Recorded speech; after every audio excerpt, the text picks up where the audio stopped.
think. You good? Can you take that? Yeah, just a little bit. Yeah. So that people can't hear the running of the air handler. 17. So I think we're in Acts 21.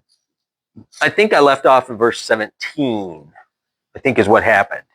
So we've been kind of building up to what's about to happen. So if you remember, Paul was over here. Last week we found him in Maltus, and then he bounced across the coastline. Remember, he bounced across the coastline, and then he took one big old shot across to Tyre, and then he started bouncing down the coastline, or to Sidon, I'm sorry, and then Tyre, and then he bounced down the coastline, and his destination was Jerusalem, right? And what was the problem with Jerusalem? Yeah, there was lots of people. Yeah, everybody and their mama's telling him, dude, don't go to Jerusalem. And he's like, I don't care. I'm going to go because I want to finish what God or what Jesus has commissioned me to do. I'm going to do that. And that type of thing. So he goes into Jerusalem. And as we began chapter 21, we saw that he comes into Jerusalem and meets with like the other Jews there. Remember, like the Jerusalem church that's there, and the guy who runs it is James, right? And he met with James. It's getting caught there. He met with James, and remember, we kind of looked at the idea there that they were both kind of sitting there sharing their like war stories or something like that. Paul came in and saw James. Hey, James, what's up, man? And of course, when you get a couple of pastors together, well, how's your ministry going? And Paul starts outlining all the stuff that he's doing, you know? And if we remember, he had some good stuff to say because if you remember, when he was in Ephesus for how long? 3 years. He was in Ephesus 3 years. And during that time, it said that the gospel message got spread all throughout Asia. So while he was there in Ephesus, this whole area was saturated with the word. They knew what was going down, right? So there was lots of people. And we also saw, which is kind of plays into what we're going to learn here, that as he was traveling a little bit from place to place, he always kind of picked up like one or two people decided to follow him and stuff like that. And then he starts building this entourage, right? As he goes. So he then goes into, and as he goes to different places, and there's people that tell him, the Holy Spirit tells him, and the Holy Spirit tells people to tell him, hey man, maybe not Jerusalem, dude. You're going to find some problems there. And he was not being defiant, but he was being determined. No, I'm going to keep going. Even if I lose my life, it's okay because I'm doing what I feel the Lord has told me to do. So that's where we kind of left off, if that kind of jogs your memory a little bit. And then we get into verse 7, when he came to, or 17, my bad, 17. When we had come to Jerusalem, the brethren received us gladly. This is where we kind of left off. On the following day, Paul went in with us to James, and all the elders were present. So here he goes into the Jerusalem church, just like we left off at. And when they greeted him, he told the details. Paul, told in detail those things which God had done among the Gentiles through his ministry. So this is the part where, hey man, how's your ministry going? Oh, it's really good, and blah blah blah blah. And then when it's James's turn, that kind of leans into what happens through the rest of this part here. Verse 20, I can read. And when they heard it, here Paul tells them all the stuff that he's doing amongst the Gentiles through his ministry. And just to pause for a second, know that by original design, the Jews were supposed to be the people that carried God's word, being the Old Testament, the law, and all that kind of. They were charged with internalizing that, taking real ownership in that, being who, making it who they were, and then taking it out to everybody else, Jew and Gentile. And that was kind of their commission at the time. And of course, they didn't do that. Instead of taking the word, internalizing it, and turning around and sharing it, they just took it and held on to it and utilized it as a rule book to, a big ruler to slap people on the wrist when they weren't doing things right and to make themselves seem more important. And they just didn't do what they were supposed to do with it. So here, when they see Paul going out and talking to the Gentiles and everything that's been done through his ministry, and we've been following that, it's been pretty cool, right? In verse 20, when they heard it, when the Jerusalem church heard it, they glorified the Lord. What else would Christian people do? You know what I mean? You hear that, a bunch of people are being saved and stuff like that. That's awesome. You know what I mean? Of course, that's what that would be a natural response. And they said to him, you see, brother, how many, let me change versions here. Verse 20. And they heard it, and they glorified God, and they said to him, you see, brother, how many thousands were there among the Jews of those who believed? And they are all zealous for the law. Here, if you remember kind of what the culture was there among the Jews and among Paul. So if you remember, the culture among the Jews was that because of Jesus Christ, they understand that Jesus Christ is that fulfillment of the law. They don't have to follow the law. But because they're Jews, and because before Jesus ascended to heaven, he said, you guys stay there and kind of do your thing, do what you've been doing and try and share that with other Jews and get yourself situated. And it kind of benefited a little bit because we saw that through that message, the 12 tribes of Israel kind of got rehealed because Philip went up to the Samaritans, which the Samaritans is actually the 10 tribes of Israel that went to the northern part. And so they're actually Hebrew people. They're actually Israelite people, but they just had rejected Christ back in the day when Jeroboam and Rehoboam split the 12 tribes, right? So we saw that message of Jesus Christ and the work that was done in Jerusalem actually healed the 12 tribes, which is good. I mean, they're doing what they're supposed to do, right? And they had been following the law for like 1,500 years. And they realized that they don't have to do, they don't have to do this stuff anymore. But a lot of it became kind of their lifestyle.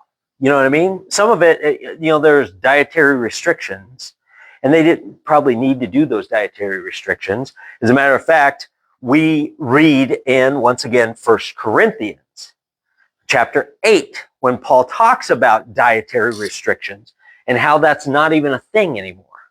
But if there are those who think it's a thing, you could cause them to stumble by not being gentle with them in that thing, right?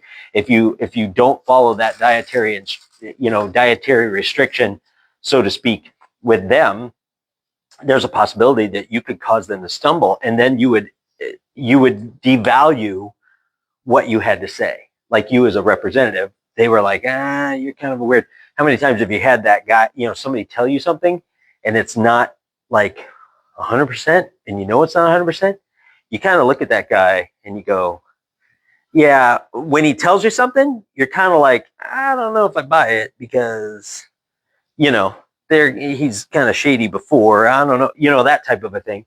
And that's what Paul's expressing through 1 Corinthians. He's saying, things could be a little, if you devalue what you have to say, then people won't hear the message. So it's better to just not do those things or do those things, become all things to all people in an effort to save some, an effort to be able to be in that room, to be able to talk with them and be able to share the gospel with them. So Paul was that kind of guy. And he never has really said, you are not allowed to follow the law anymore. Paul never said that. If you read Paul's writings, he'll never say, well, you don't need to do that anymore, or that's you should, that's sinful if you follow that practice. He doesn't say that, right? But we will read again in Corinthians, we will read how he does address a concept with these people, and that concept got misunderstood. And because it got misunderstood, that's where we find ourselves right here. So if you remember, before we move on, if you remember, he went through his third missionary journey, right? He went through Corinth and all that kind of stuff. And then from Corinth, he wound up going all the way back over to Jerusalem. So he had gone through Corinth. And you remember when he went through Thessalonica, he turns around and writes 1st and 2nd Thessalonians to them, right? Well, he goes through Corinth, and then right after his third missionary journey, he sits down and writes, after his second missionary journey, not his third missionary journey, after his second missionary journey, he goes through Corinth. And as he gets through his third missionary journey, and he goes through these areas, right? He goes through these areas, he writes to Corinth again. Or he writes, not again, but he writes to Corinth because he had already gone through Corinth towards the end of his second missionary journey. Don't want to confuse that. So as he starts his third missionary journey, he writes the letters to Corinth, right? So we see that there's a lot of good information in 1st and 2nd Corinthians, because that's I want to say that, like, 1st and 2nd Corinthians, 1st and 2nd Thessalonians, and 1st and 2nd Corinthians, those books are kind of at the height of his preaching ministry. You know what I'm saying? If you look at it, as he was going, as he's going through his second missionary journey, and he had already gone through Galatia and all this area, and then on his second missionary journey, he started going through these areas and stuff like this. He started going and doing some of these things. Obviously, when you're going and doing all that kind of preaching and talking and, going here and going there and hitting all these cities, you start to get a rhythm. You start to get a good sense of what the message you want to say to people, that kind of thing. After you've been preaching that, that long, you kind of get that, rhythm. You know what I'm saying? So when he writes 1st and 2nd Thessalonians, he's got a good rhythm. He writes it to the stuff that's going on with them, but he's got a good rhythm. When he gets to 1st and 2nd Corinthians, he's starting his third missionary journey, and he's got a great rhythm going. This is like the height of his, speaking type of a thing. So he's got a great rhythm going. He knows what the message he's trying to convey. He knows what is going on in Corinth, and he knows what he needs to address with them. And that's why there's a lot of good stuff, real good stuff, in 1st and 2nd Corinthians, right? So when we refer to 1st and 2nd Corinthians, I do it because we know that's kind of at the time when he wrote it, but also know that when he wrote that, he was kind of at the, he was on like his third worldwide tour, you know what I mean? And he's like at the height of his thing, So just kind of keep that in mind as you're going through this, you know what I mean? So let me get to where we're getting to so that we can do that. Peter wasn't there. Oh, I wrote that note. I don't care about that note. It doesn't have anything to do with what's going on. Okay, so here we see I wrote a note about Peter. As you begin this section, Peter doesn't come and meet them. Like it says, he goes and meets James and the elders, but you don't mention Peter's name because Peter ain't there. Peter is actually not there. If you read 1st and 2nd Peter, you find out that Peter isn't there. He's actually in Rome. So it's kind of, I wrote that note because Peter's in Rome and Paul's in Jerusalem. And then they switch. It's just kind of, it's one of those pieces of trivia for you trivia buffs. Not that big a deal. But anyway, here he goes, and he's doing his thing, right? So here is the big part that we need to go over. In verse 20, they glorify God because of all the stuff that Paul's doing, and then James starts in with his stuff. And he says, and it said, you see, brother, how many thousands there are among the Jews and those who have believed.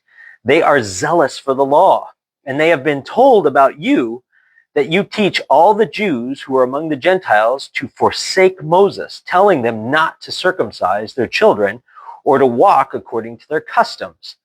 This is the concern that James has. Hey, man, I think that's awesome that you're preaching this stuff, but a lot of people are really gaining, Paul's message is resonating across all of Asia Minor, which we know is Turkey today, and it's resonating and it's going all over the place, right? It's not just localized to a certain area. We know that the word is spreading out all over the place, right? So now people know Paul. I mean, you hear about Paul all the time. You know what I mean? Almost like Billy Graham, like in our modern day time. Like maybe you've never been to a Billy Graham crusade, or maybe you've never, heard about him or heard, one of his sermons or something like that. But you know who the dude is, and you know what he stands for. You know what I'm saying? Like even though you may not have ever heard, a word from him or seen him on TV or whatever, you know what he's about, and you've heard of him. Kind of like that kind of a thing. People hear about Paul. But these people, there are people that are hearing that Paul is teaching the Jews among the Gentiles to not follow the law. He says that these people are hearing not to circumcise their children or walk according to the customs of the law. Okay, so the reason why that's come up, all right, the reason why that's come up is because that obviously it's not true. People are misunderstanding, misinterpreting, misrepresenting what he's saying. Luckily, we have what he's saying written down for us. And it's written down in the book that was written during this time to the group of people that he was writing to at that time, which happens to be the people in Corinth. So we have 1st and 2nd Corinthians there, and it tells us exactly what Paul was preaching at that time. So that's kind of awesome because we have that validation of what was being preached there, and we know that this is not true. And in this, if you really read this and look at it, you'll see that James isn't telling them, dude, we heard that you're doing this. No. He doesn't accuse him of preaching that not to follow the law and stuff like that. He says, people have heard that, right? And if we were to look, if you want to keep your little finger there, but if you look at 1 Corinthians chapter 7, 1 Corinthians chapter 7, I could go there too. Let me go there. 1 Corinthians 7, I think we'll start maybe in 17. If you go before, if you go before this, you'll see that Paul is teaching, you'll see, we can go to verse 12. To the rest I say, not the Lord, that if any brother has a wife who is an unbeliever and she consents to live with him, he should not divorce her. If any woman has a husband who is an unbeliever, he consents to live with her, she should not divorce him. For the unbelieving husband is made whole because of his wife, and the unbelieving wife is made whole because of his husband. Otherwise, your children would be unclean, but as it is, they are holy. But if the unbelieving partner separates, let it be so. It is such a case, brother and sister, is not enslaved. God has called you to peace. For how do you know a wife how do you know, wife, whether you should save your husband, or how to know the husband rather than you save your wife? this is a whole big thing that he's going into. He's talking about family life, and this is something that he's been talking about for a while, right?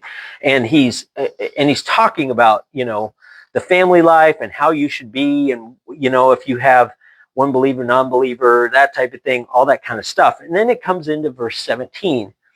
He says, let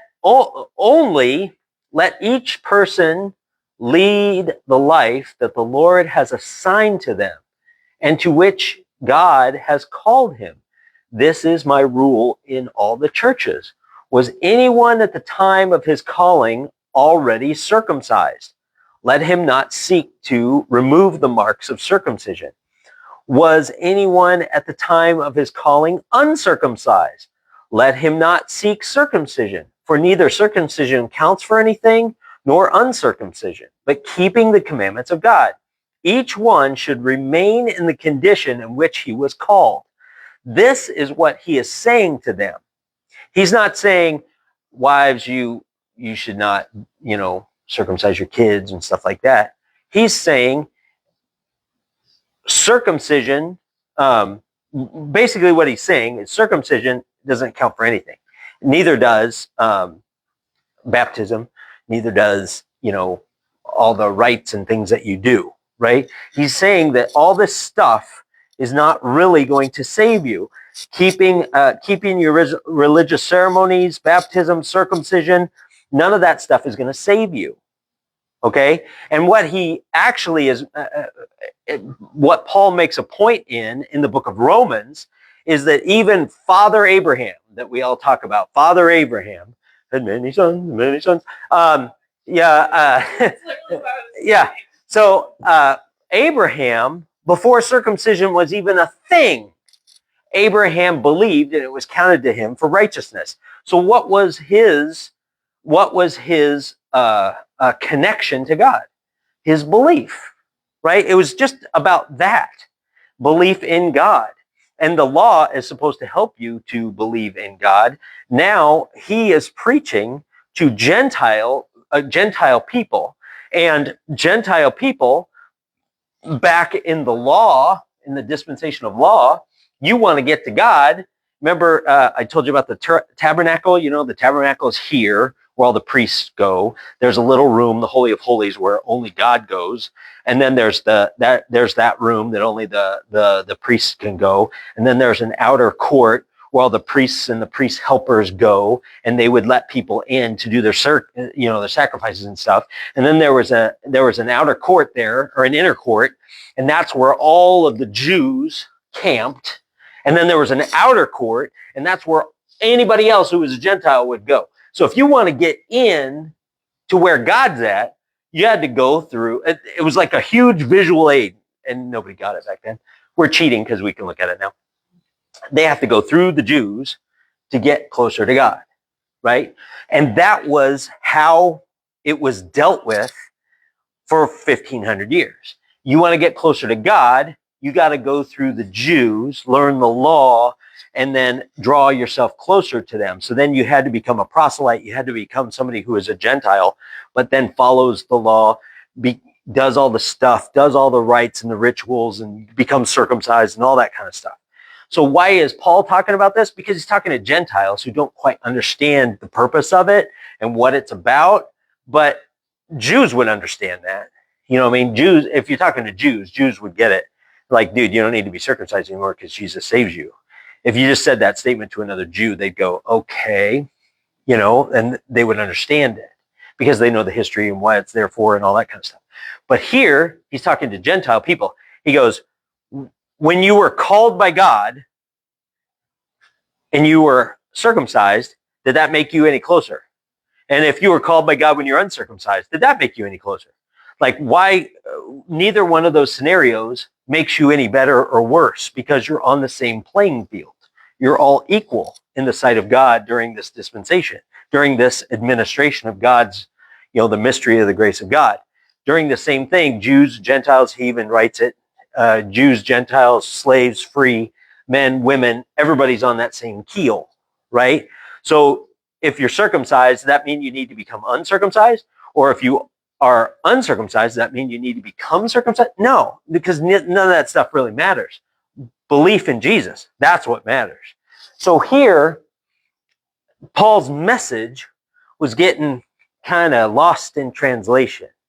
The Jews were going, well, I think Paul's saying that you don't need to be circumcised. Like if you read through this whole section and that's what you walk away with, then obviously you weren't paying attention to what he was saying. You know what I mean? Like sometimes people will do that. They'll sit there and they'll listen. And you have to understand that the people that are being confused are Jews that understand how important for the past 1,500 years circumcision was. And now Paul's saying it doesn't matter if you have it or don't have it. So that's confusing to them. So when they don't know, and we all do this as humans, if you only know part of the story, what does your mind usually do? Fills in the blanks. You know what I mean? And it's always the worst case scenario. You know what I'm saying? You never fill in the blanks with warm and fuzzy stuff. Like that never happens. You know, you always fill in the blanks with, the worst case scenario. And that's what these guys are doing. That's what these people are doing. So here, as we look at this, we need to understand that as he's preaching this stuff, right? As he's preaching this stuff, he's writing it down and resubmitting it back to Corinth. And these letters are getting circulated around, but the word is getting circulated around, and the word traveled all the way over to here, and it got a little lost in translation, like that telephone game when you play when you're a kid. You tell this person, that person tells this person. By the time you get to the end result, you say, I love Jesus, and this one's saying, I want a couch. You know what I mean? Like it gets changed so drastically. You know what I mean? So that's, as we get back to Acts 21, that's what's happening here. So here he says, these people are confused about this. Verse 22, he says, what then is to be done? Like, how can we solve this problem? These people think in one thing, and I know it's not true because I know you're not saying that. That's what James is saying. He's not accusing him. He's saying, dude, these people are just, they'll know that you're here. And he says this in a minute. They'll know you're here because you're kind of like a rock star. People have heard of you. And if they see that you're here and they think that it's not okay to follow the law, then that's going to cause all kinds of turmoil. And that's what he says here. In verse 22, they will certainly hear that you have come. In verse 22, verse 23, do therefore what I tell you. So here's the ask. Okay, so here's the ask. James wants to convey to the other Jews that are being saved what is the importance of what they're doing. So if you've got a guy like Paul that's saying following the law is wrong, and you got a guy like James saying following the law is okay, the two can't be correct. So somebody's lying. So somebody ain't telling the truth. Somebody's not following the will of God. So who is it? Is it this guy Paul that we've been hearing so much about, or is it James? So you have to understand, this is why James is so concerned, is because they are thinking, they're taking sides. Well, one guy's got to be right and the other guy's got to be wrong. But the truth is they were both right. It's just Paul is being misunderstood and misrepresented. So this is the ask. This is what James asks in verse 22. What is to be done? They will certainly hear that you've come. Verse 23, do therefore what we tell you. Here's the ask. We have 4 men who are under the vow. What vow? Vow of the Nazarite. Remember, he just did that vow. Why would Paul do that vow? Is it appropriate for Paul to do that vow? Sure. He's a Jew. Yeah, he's a Jew. Why not? Like, does he need to do it? No. Is it a requirement for salvation? No. Is it okay for him to do it? Why not? I mean, you know what I mean? There are people that do things for God in their own way. Some people fast. Sometimes people pray. I know a church where there's a group of people that have a prayer ministry at their church. And while church service is going on upstairs, there's a small group of people that are downstairs, and they pray over the church service, the whole church service. So for like an hour straight, they're praying. Like that's legit, man. Like I don't know that I could pray for an hour and not sit there and just ramble on. You know what I mean? But that's what these people do. They sit there and they pray over this church service. Like, that's cool. Is that required? Is that going to get them closer to salvation and stuff? Maybe yes, maybe no, but it's not a requirement. So people do stuff, and the law is not hurting anybody. Dietary restrictions, the vow of the Nazarite is a specific thing because it's just an opportunity for somebody to set aside a portion of their life at that time to draw closer to God. And they just refrain from doing, anything that's going to keep them from that. And they dedicate themselves to God. That's all they do. Right? So this is kind of what he's doing. That's what these guys are doing. Paul did it himself. Did he need it for salvation? No. Was it okay to do? Who cares? Knock yourself out. He's a Jew, and of course he would do that. And during this transition period, we need to make sure that we always understand that the beginning of the dispensation of the grace of God started here at Paul's conversion, all right, in chapter 9, all right? And it does not come to its full completion till chapter 28 at the end of the book. So during that transition time is roughly about 30, like a little less than 30 years. So there's a transition period, right? They've been living with the law for 1,500 years. Give it some time, all right? You got to get the word out that the program's changed, right? So it's about 25 to 28 years of this transition, right? But if you look at the span of time that he spent, by the time he reached Ephesus and stayed there for 3 years, the span of that time was probably about 20 years, a little less than 20 years. You know what I'm saying? So it took some time for the word to get out. You know what I'm saying? So it's not unreasonable to understand that this transition is still going on. And he's a Jew, and he was doing these things to dedicate himself to God. And that's the ask. James says, verse 24, take these men, purify yourself along with them, and pay their expenses so that they may shave their heads. Thus, all will know that there is nothing in what they have said about you or they have been told about you, but that you yourself also live in observance to the law. Here, James' ask is, you not too long ago were here in Jerusalem, and you did the vow of the Nazarite type of thing, and did it in front of Jews. And in this short period of time that you were gone and you came back, like a whole bunch of people are accepting Jesus, but they're hearing mixed things about you. If you did this, then that would, clear all that up. They'd clear all that up, right? Doing this act would be so much quicker than him getting up in front of people and going, okay, well, let's set the record straight. All right, everybody huddle up and tell everybody. Not everybody's going to be there, right? But if there's a ton of people, thousands of people who watch Paul do this in Jerusalem, the word's going to get out, right? So, of course, it would be easier to do that. So that's why this is the ask, right?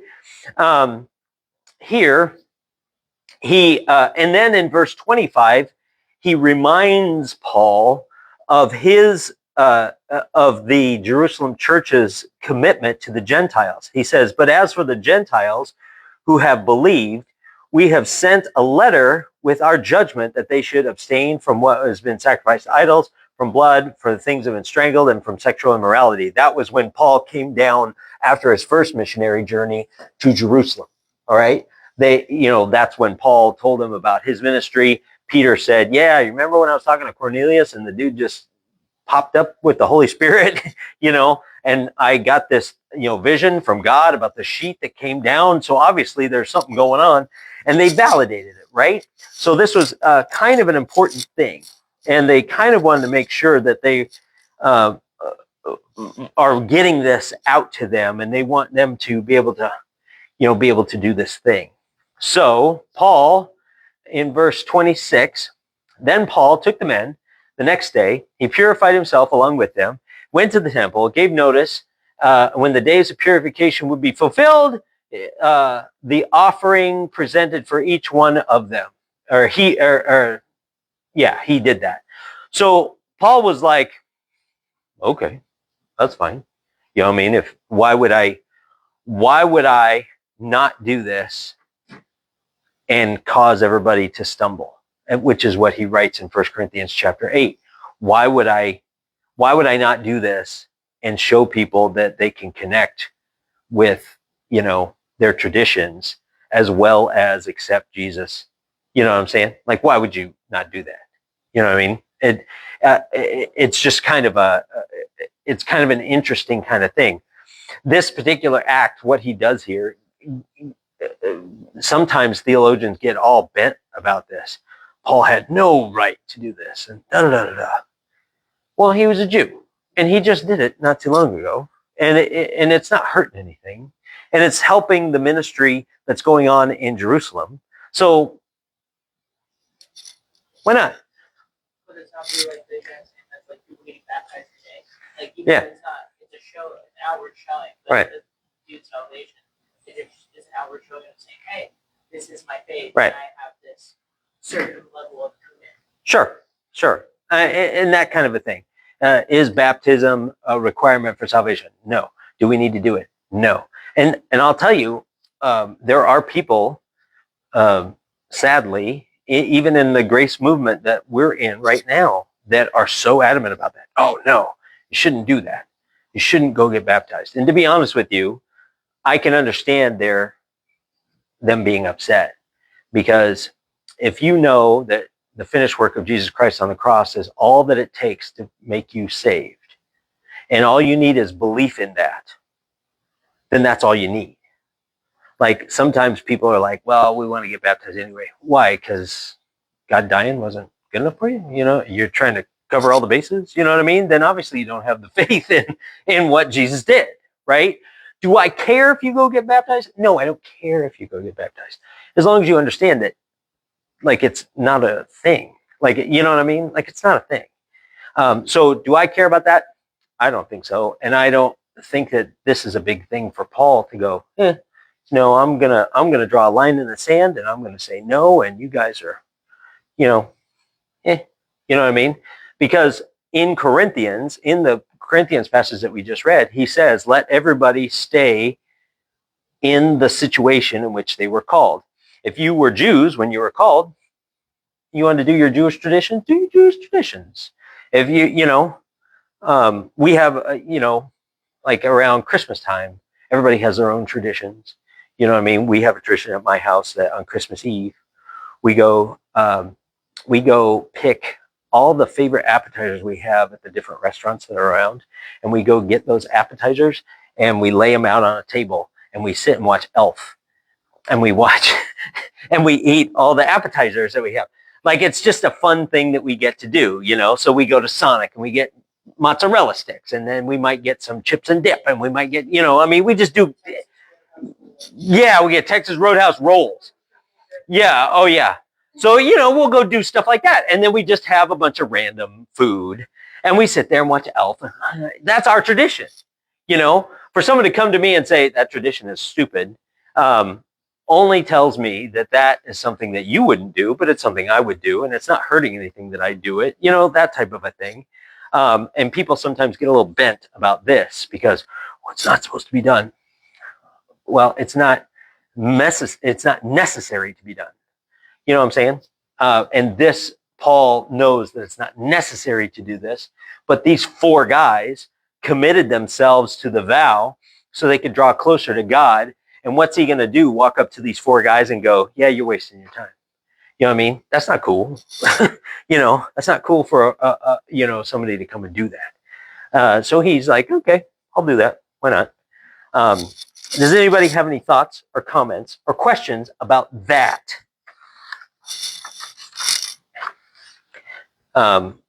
Understand that that's my take on it. There are lots of other commentators that believe that. Some, like I said, get bent out of shape. Paul had no right. Well, he specifically says in 1 Corinthians, I try to be all things to all people in an effort to save some. Does he know he's going to save everybody by doing everything that he possibly can to be everything to all people? You can't be everything to everybody. You can't make everybody happy. But he tries to do that in an effort to save some, because even if you go that extra mile, there's no guarantee that that person's just going to buy into what you're saying. But he tries, and here I think he's doing that. I think he's trying.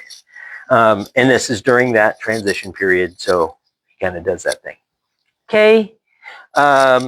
Any other thoughts, comments, questions, any of that? Okay. Next part. What time is it? We're good.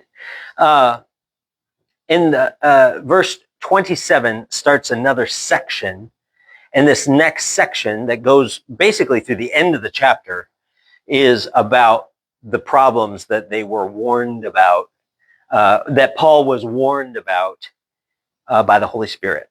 Okay? This is kind of the starting point of that. Does anybody have any thoughts, comments, questions about the other thing? I didn't give you a chance to actually say anything.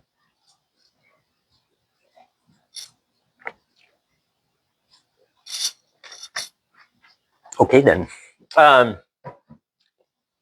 Verse 27. When the 7 days were almost completed, the Jews from Asia, seeing him at the temple, stirred up the whole crowd and laid hands on him. Okay. There's something we need. Make sure that you pay attention to some of this stuff and how it gets so out of control so fast, and who's the problem here. Okay, so who does it say starts the problem? The Jews from Asia. All right, we're talking about Asia Minor. Okay, Asia Minor. All right, so Paul, the scripture tells us that the gospel message that Paul's getting out is getting all over Asia, right? So people go to Jerusalem all the time. Jews who live in other countries from the diaspora, from the disbursement, they live in other countries and stuff like that. People will always come back to Jerusalem for the festivals. And that's why Paul's there. Remember, he's there for a festival. So people from all different countries will come in. So there's a bunch of people from Asia that are not probably saved. They just came into town because it was a Jewish festival, not because they came to hear about, what Paul had to say or James had to say or whatever. They're just there for the festival. So there's some guys from Asia that are there. And it's, to me, I think that's really interesting, because these guys from Asia have probably heard quite a bit about Paul and maybe are concerned about Paul. Maybe they're even the people that started the rumors about him saying crazy things. We don't know. But, they see Paul, and they see Paul going into the synagogue, right? Because that's where they see him going into the temple. They see him going into the temple to do these sacrifices with these guys. So these guys from Asia, these Jews from Asia, see him going into the temple. Isn't that Paul? Isn't he that guy that's saying some weird stuff? You know what I mean? So they don't know anything other than, hey, I think that's Paul. And isn't he the guy that's doing weird things? So here it says, they're seeing him at the temple, stir up the whole crowd and laid hands on him, crying out, men of Israel. Who has started this whole thing? The Jews of Asia. But now who are they asking help from? They want the Jews of Israel to help them because they're from out of town and they need some help from they need some local muscle. Crying out, men of Israel, help! This is the man who is teaching everyone everywhere against the people and the law and this place. Moreover, he even brought Greeks into the temple and has defiled this holy place. Now, is that true? No, they don't know that. They don't even, they don't know any of this stuff. They're just going, hey, I think that's this guy. And once again, if you don't know the full story, you fill in the blanks the way the narrative would be beneficial to you. And it's usually not the best, it's not the best case scenario. Verse 29, for they have previously seen what's this dude's name? Trophimus. Trophimus, the Ephesian, with him in the city. And they supposed, okay, there's the key word, all right? And they supposed that Paul had brought him into the temple. So these people are getting, the Jews from Asia go to the Jews of Israel.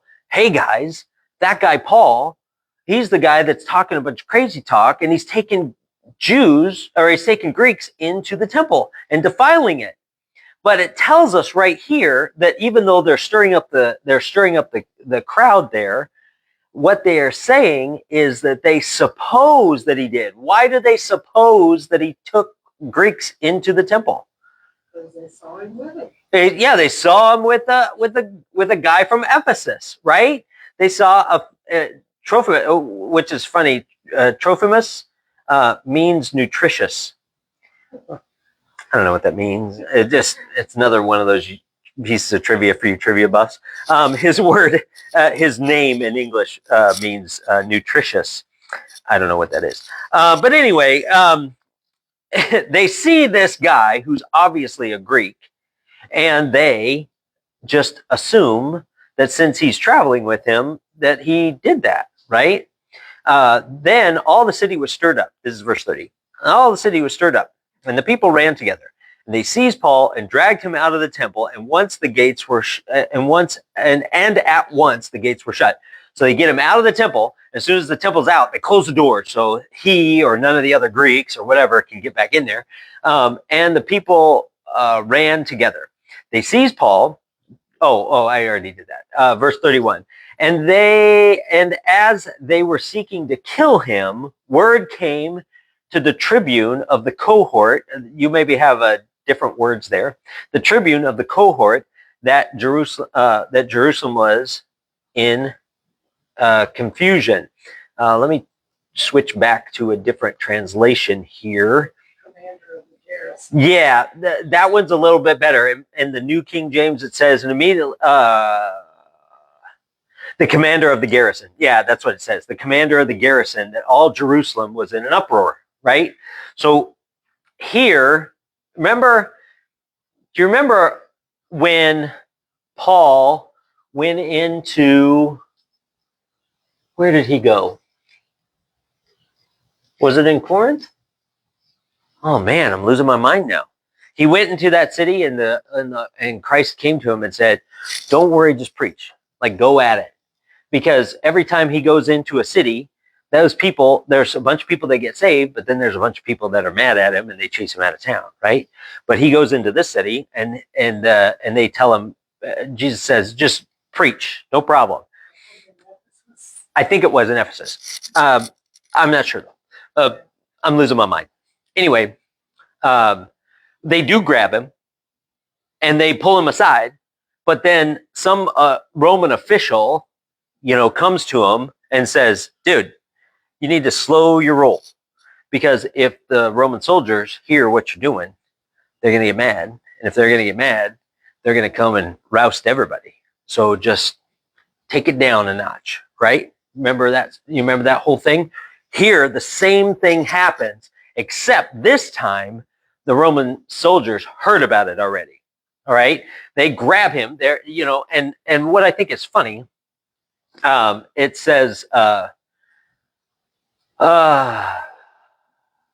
and all the city was disturbed in verse 30. And all the city was disturbed, and the people ran together and seized Paul. Who was all disturbed? The whole city was disturbed, right? It wasn't just like a few people that are like, oh no, Paul's a jerk, let's go get him or whatever. Like the whole city's in this uproar, right? And everybody's talking and yelling and screaming and doing all these crazy things. And they go and they run into the temple and they drag Paul out, right? And as they're seeking to kill him, that's an interesting phrase. If you're seeking to kill him, what are you probably doing prior to seeking to kill him?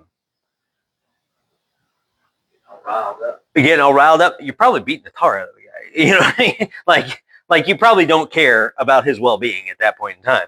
You're probably beating the tar out of this guy, right? So as they're seeking to kill him, news came to the commander of the garrison that all Jerusalem was in an uproar. So this one city is obviously controlled by the Roman soldiers, and the leader of the Roman soldiers heard that the city's in an uproar, and he's in control of that. And if somebody above him found out that the city that he's in charge of is going crazy, then he has to answer to that guy. So he's rolling in there and taking charge for sure, right? So here, verse 30, all the city was served, and the people ran together, seized Paul, dragged him out of the temple. So skip forward, 32. All right, he immediately took soldiers and centurions and ran down to them. He isn't messing around. He hears that the city's going crazy. He declares martial law. He goes and grabs some soldiers, and he marches down the streets to take control of things. Doesn't even mess around, right? Ran down to them. And when they saw the commander and the soldiers, they stopped beating Paul. There we know what he was doing. They were seeking to kill him, so they were beating the tar out of him. They pulled him out, and they're like, ah! And this huge riot is going on. They're beating the tar out of Paul. Then the commander came near and took him and commanded him to be bound with 2 chains. And he asked who he was and what he had done. Okay, so this guy obviously is a Roman soldier, and he's obviously in charge, and he obviously is pretty smart. So he comes into the situation, and he looks around. What does he see? He sees a mob. And what? And one guy in the middle. And they're beating the tar out of this one guy. Do they care about that one guy? No. What do they care about? The mob. They want to calm the mob down. So what's the quickest, easiest way to do that? Yeah, grab the guy out of the middle. If they're all, beating the tar out of this one guy, you grab that guy and everybody will stop and pay attention to what you're doing. So that's what he does. Does he care about Paul? No, he cares about keeping the peace and calming down the mob. So he rolls into that mob with his soldiers, grabs Paul, holds him back, and goes, okay, what's going on? Right? Why are you tearing this guy a new one? What's going on with this guy? What happened? Why is he here? Why are you doing this? What's going on? Does he care about this guy? No, I didn't care about this guy. He just wants to know what's up. All right? And the commander came near, took him, and commanded him to be bound with 2 chains, because he assumes that if a whole town is beating the tar out of this guy, he must be a bad guy. They don't know, but just in case, tie him up, bind him. If you bind him with 2 chains, I think you've probably all seen like movies where they take prisoners to different places. And when they do that, they always put them in 2 chains. What are those 2 chains? Hands and feet. They always give him, they bind his hands and they bind his feet. There's usually a chain that holds them together, and he's doing this while, that type of thing. Because he's got to, so this is kind of what he's doing. Lock this dude up right here. Put him in lockdown, right? Verse 33, when the commander came near and took him and commanded him to be bound with 2 chains, he asked who he was and what he had done. Verse 34, here's the great answer. And some among the multitude cried one thing and some another. How many times have we seen this happen with a mob? Nobody knows why you're there. You're just crazy. I wish in the 21st century we have grown some. But we have not. Like the mobs happen all the time. They get out crazy and they're doing things and they're looting and they're smashing businesses. Why are you doing this? I don't know. I don't know. Everybody's kind of doing it. You know what I mean?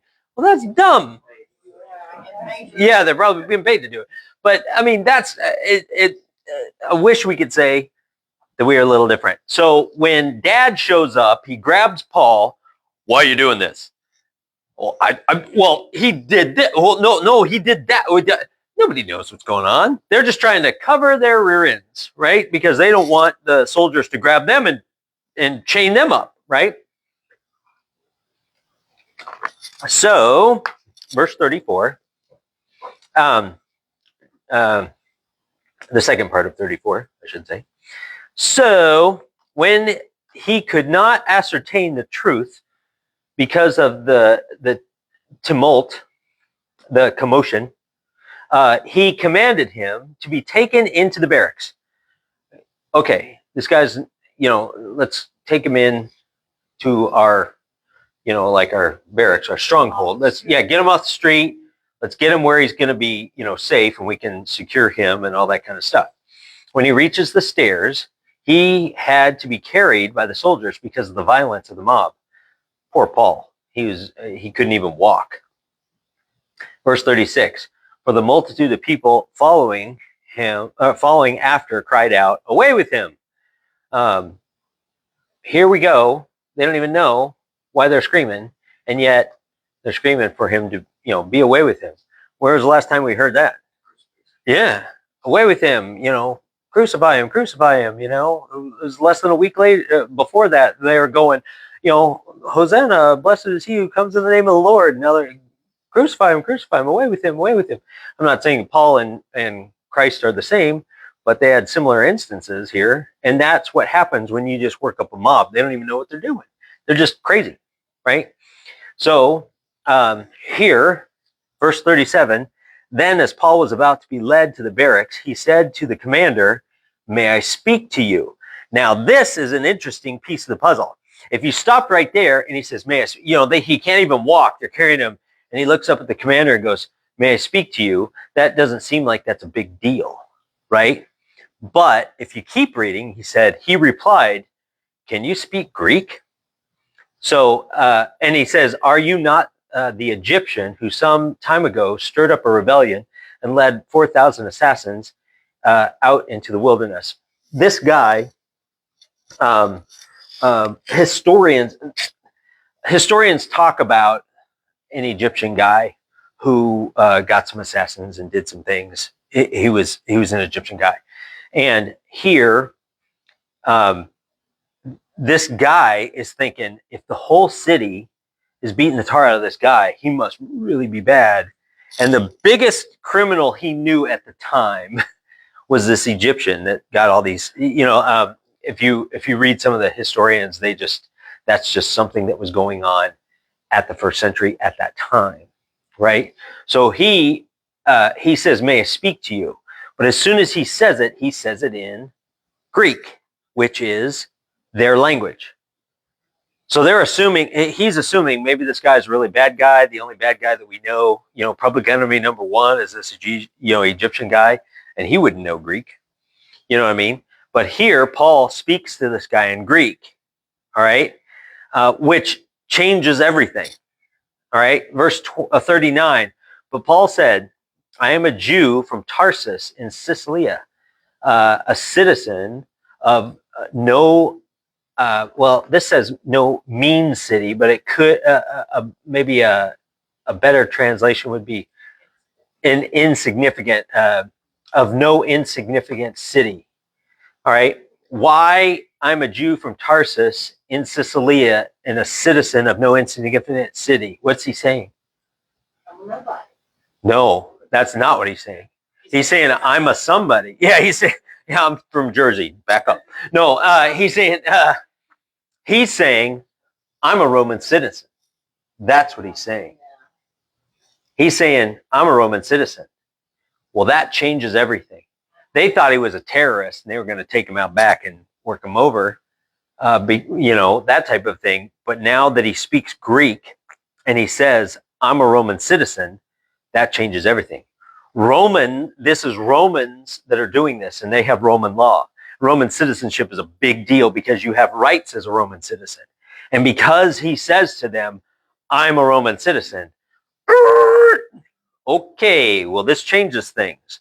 If they find out that we're incarcerating a Roman citizen without due process, then I'm really going to be in trouble.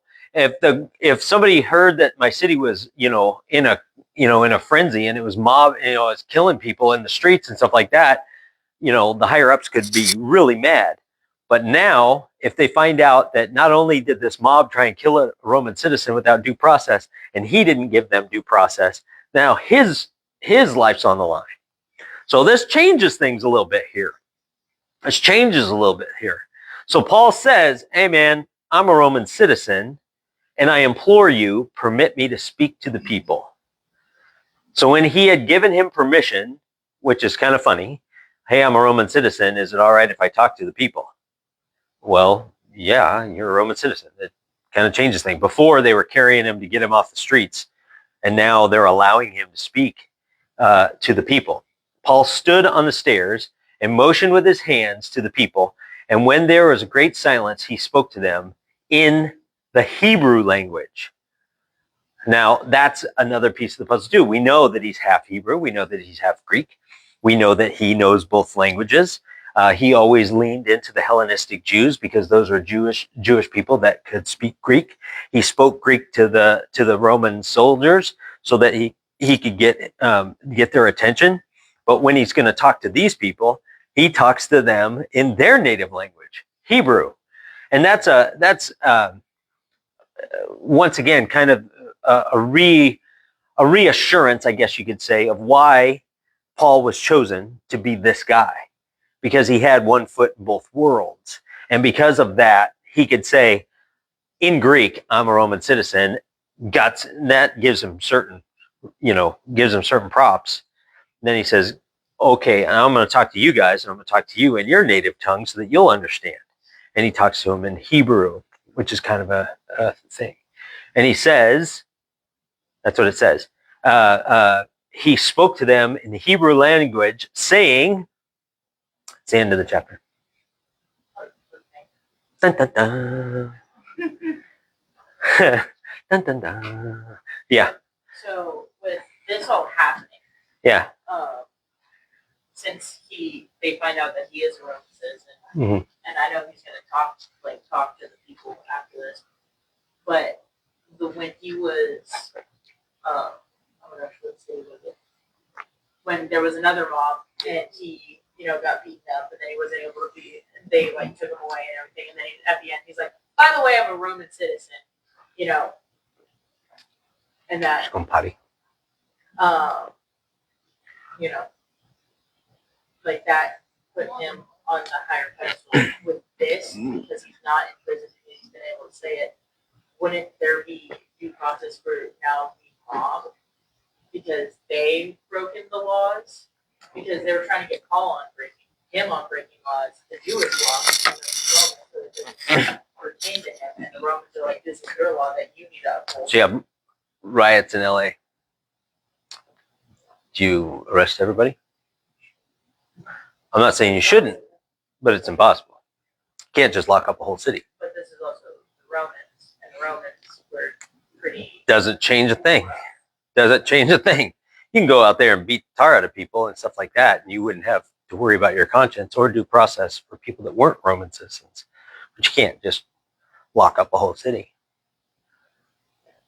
I mean, I understand what you're saying, but you got to look at it realistically. Like, you can get out there and you can crack a few heads to get your point across, but to de-escalate what's happening, they took the problem away from them, which was Paul. And now because he's a Roman citizen, he is being allowed to address the people because of that. And he isn't incarcerated yet, right? He isn't incarcerated yet. He did get locked up. I mean, they grabbed him and handcuffed him, but he isn't locked up yet because now he claims his Roman citizenship. Later on, we're going to see that he'll claim his Roman citizenship because of his claim to be a Roman citizen. It gets him a day in court in Rome. So that's kind of a good thing and a bad thing because it doesn't really end well for him in the end, I guess. But here we see that he goes and he claims this Roman citizenship in the effort to be able to address the mob, which is interesting because if he claims to be a Roman citizen, what would you think he'd want? Yeah, I want my freedom. I want my day in court. I want that type of thing. They didn't care two shakes about Paul. They just wanted to calm down the mob. So they grabbed the guy. Okay, why is this guy a problem? Well, okay, enough. Okay, you guys just calm down. We're taking him away. All right. And then as they're taking him away, oh, by the way, I'm a Roman citizen. Oh, okay. All right. And, is it possible that I can address the crowd? Like that would not be what I would want. I would probably already be addressing the crowd as they were carrying me away, and not in a good way. All right. I would already be addressing the crowd. But no, Paul wants to address the crowd. What was he being told all this time leading up to this? Stay out of Jerusalem. And why? You're going to find trouble and you're going to be incarcerated. You're going to find trouble and you're going to get arrested. Those two things are going to happen. And sure enough, here he is, handcuffed and being led away. All right? And he knew that was going to happen. And even though he knew that was going to happen, what was his position? He was willing to die. He was willing to do whatever it took. So here, when he's in chains, he got beat up so bad that he can barely stand. He's already handcuffed, hands and feet. I am a Roman citizen, and that gives him the potential for an out. But what does he do with it? Goes back in. Talk about a guy that's like, yeah, he is committed to his. Is it okay if I preach to these people? Sure, right on. All right, like we haven't got there yet. But as he does some of his travels and stuff after they start taking him to Rome, and as he starts his journey to Rome, he goes through Crete. He actually gets shipwrecked. They stop on Crete for a while, and while he's there, the soldiers allow him to preach to the people. So he does. He preaches to the people. And then when he finally goes on to, over here into the Roman area, that's when he sends Titus. Titus is kind of like his fixer. Hey man, can you go to Crete? Because I started something over there and I need something to finish. I need somebody to help make that happen. Can you go do that? Titus is like, sure, I'm your man. I'll go take care of it. He sent Titus into a couple of places in Titus's career that was a little rougher to get things going. Titus was all business. He take care of it. So we see that kind of happens even when he's incarcerated for a while in one spot. He's still they allow him to preach and talk to people. People come and visit him and he talks to them. I mean, we haven't got there yet, but He probably preached to more people there. Oh yeah. And because he didn't get to preach here, they just grabbed him. Yeah, they just yanked him out. They just yanked him out. He didn't even have a chance. Yeah, for sure. For sure. Because now the whole city's there. Before he was talking to the people in the temple, they yanked him out. Now the whole city, that's the whole mob is there, and he gets to talk to them. So it's kind of a cool piece of the puzzle here. I wonder, where was the Jewish council while all of this was going on? The Jews, they're probably, well, yeah. Well, okay, I yes, but if you've got a crowd, a mob, a city full of people with pitchforks and torches, and they're wanting to kill Paul. Yeah, exactly.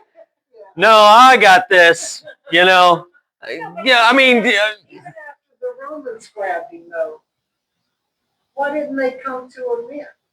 Well, because they just yanked him. The whole thing happened so fast. You know what I mean? How do you wade through? Hey, excuse me, mob, can I get through so I can go talk to my friend Paul? Yeah, exactly. That's what I'm saying. Is like, excuse me, guys, I just want to go talk to the guy that you're about to kill. Is that cool? No? Okay, well, I'll just stand back here in the back and shut up and maybe not die. So, you know what I mean? So don't get me wrong, I feel you, but I also could probably understand how. Well, we haven't finished the story. Yeah, for sure. I mean, but you gotta put it a little in perspective, how many people are willing to just run right in there? I want to get beat too, that type of thing. So anyway, and it was probably so they grabbed him, they may have been in the temple. They run in there, they grab him, they pull him out, they shut the doors and locked everybody in and locked everybody out. You know what I mean? It's one of those things. Yeah, we're kind of out of time now. I know, it's a cliffhanger. Chapter 22, 22, 22. Chapter 22. Did I get to 22? Oh, yeah, I did. Oh, yeah. Yay. 22. Which also with the mom and everything and going to speak, the whole point of it is doing that, was it the Nazarene with the other men? Yeah. Going and doing that was because it was an outward showing. Because like he couldn't talk to that many people and be like, hey, let me change your Right. mind. But now everybody has come to him to a certain Yeah. extent. He knows to Right. beat him up. Jack him up. And so Yeah, now for sure. they know that, oh, he's with the Romans now because the Romans are taking him. And Right. so now he's just turning around being like, hey, I have my audience now. Right. And then they know he's been speaking Greek and now he's being like, hey, I know your language too. Yeah. Yeah. So yeah, it is a foreshadowing. This particular thing is a foreshadowing for his incarceration, because when he's incarcerated, people come to him also because he can't go. So people come to him, and initially it's got to be killing Paul, because you look at how far he expanded. Yeah, He's in prison, but okay, I'm going to go visit him. Yeah. In this Roman prison. Right. And there's people there. Him being incarcerated is a little kind of a misnomer. We think he's under house arrest, and we think in our minds in the 21st century, prison. Well, even if you think of jail is the time that if you get arrested, you go to jail. Jail is where you're held until you have your day in court. If you found guilty, then you go to prison. So jail stinks enough, but if you wind up going to prison, then that's really, really bad. You know what I'm saying? I've read it somewhere. I did some research for a friend. That type of thing. So yeah, so there's that's kind of thing. So chapter 22, we will start at the beginning, 22. When we get back, I was hoping to get into it, but when we do get back to that, I put these here because we're going to see the middle column. Just so you know, the middle column is the second account of Paul's conversion. So when we first got to chapter 9, to chapter 9, there was the conversion of Saul. And that was Luke. Luke wrote it. So it was Luke's account. And we talked about the idea that, we'll go over this later. I probably shouldn't do that now. But Luke had probably heard the story so many times that he probably could write it down. So he gave an account of what that was. Then Luke is still writing this. Remember, we heard him say we, when we went to here, we went to there. So Luke's there, and he's seeing all this firsthand. And he's there listening to Paul talk. So he is writing this down, but this is an account of Paul, actually what Paul was saying at the time. And then the third one that we'll find later is once again Paul speaking, but it's Luke recording it. So we're gonna next time we'll use this to kind of help us to once again look back at what the conversion of Saul in chapter 9. And how it's a little different here in 22 are the same things. And there's more details that are given in some of these accounts because of the people he's talking to. You know what I mean? So when it happened in 9, it was the first time the event was happening. So he was talking about what happened during that event. Here in 22, he's talking to a mob of people. So he's not going to go into every facet of it. And then in 26, he goes over it again, and that's when he's talking to a Roman leader. So he talks about different details there. But we get to see different details in these accounts, little bits. The fourth one that we find, there's 4 accounts of his conversion. The fourth one's in Galatians, and it has a whole bunch of details that we didn't know, and that's where we get our account of what happened to him during the conversion around that time. Okay. Questions, comments? Rock and roll. Let's pray, and we'll start with 22. Cliffhanger. Dear Lord, thanks so much for this time. We could be together. We could look at this this account and what happened here. Paul was warned not to go in Jerusalem, and now we see that what was being warned actually happened. And even in the midst of this tragedy, we're going to see as we continue on with the story that you did work this out for good. And even in some of the scriptures we're going to read, that you actually validated that how Paul stood for you and stood for Christ, and how you were going to use that time and use that ministry for good. So, dear Lord, help us to remember that this is a great history book. It tells us a lot of the different things, and it touches bases with some of the other books that he wrote during that time. So it kind of helps us to know what time things were written and when things were written and that type of thing. And it also gives us a great account of what's transpiring during this transition period. We're going to be rolling into. He's already kind of finished up his last missionary journey, and now he's going into a whole different season. And it'll be really interesting for us to continue to study that so we can understand your will and purpose in telling us this. Thank you for this time.